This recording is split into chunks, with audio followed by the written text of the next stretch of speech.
So in this segment, we're going to be discussing the UK's actually been in a recession longer than we anticipated. It was in the second half of last year rather than, I think, quarter 3, which was, kind of around the winter period where we were thought to have gone into recession. It's actually been a longer period. Because remember, the last two... Start with breaking news on the economy. Ed's here, morning. We've just had the latest revision to GDP numbers come through. Yep. And there's been no revision. Oh. So some people thought maybe we might, the Office of National Statistics might change their view of how fast the economy was growing, or rather shrinking, because remember, the last two numbers were negative. That meant that we were in recession. A lot of people thought maybe we might officially be out of recession today. I'm afraid to say we're not. It's still unrevised, so the economy... But only by a smidgen? It was only ever by a smidgen. This argument doesn't make sense when the economy's barely grown. And for the economy to shrink is a very bad sign. If it was the economy was growing and then you reach a period where it shrinks, that's understandable, because you've had sustained growth. You are going to have quarters that aren't great for whatever reason. You can have shocks, international problems. You could have just a lack of consumer confidence in certain quarters, things like that. But this argument of we're only just in recession is technically true, but given the economy has barely grown, this is not good news.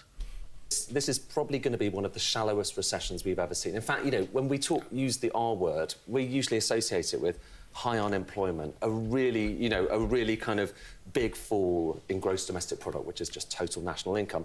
In this case, unemployment's still relatively low, national income has gone down a bit. None of this changes the fact that the overall picture is pretty bleak, especially for a lot of people. We've been flatlining for a long time. Yep. But what these numbers show is we're still technically in recession. But I think, Kay, there's still a chance that in future, when more numbers come in, that there was a tiny fall of 0.1. It was actually 0.12% in the third quarter of last year. That was followed by a 0.3% fall, which is a little bit bigger. We're probably going to grow this quarter.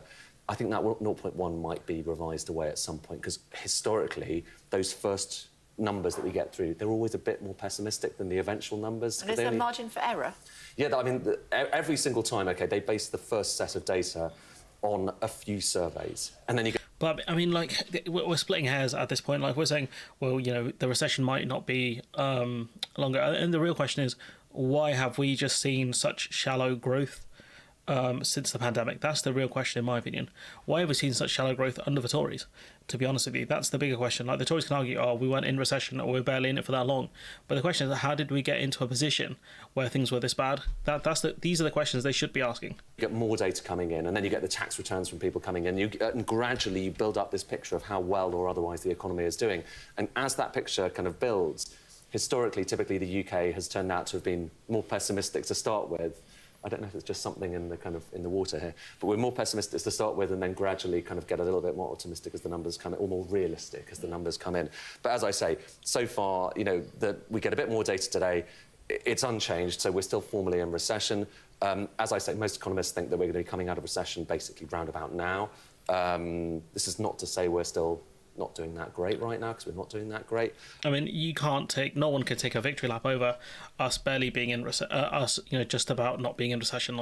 There is no victory lap to be had. But I think they are a bit more pessimistic, because it does help when the official numbers come out that the UK's done okay compared to the doom people were saying before, I guess. Because if you kind of overestimate the numbers, you make economists look stupid, whereas if you've underestimated it a little bit, you don't look as silly.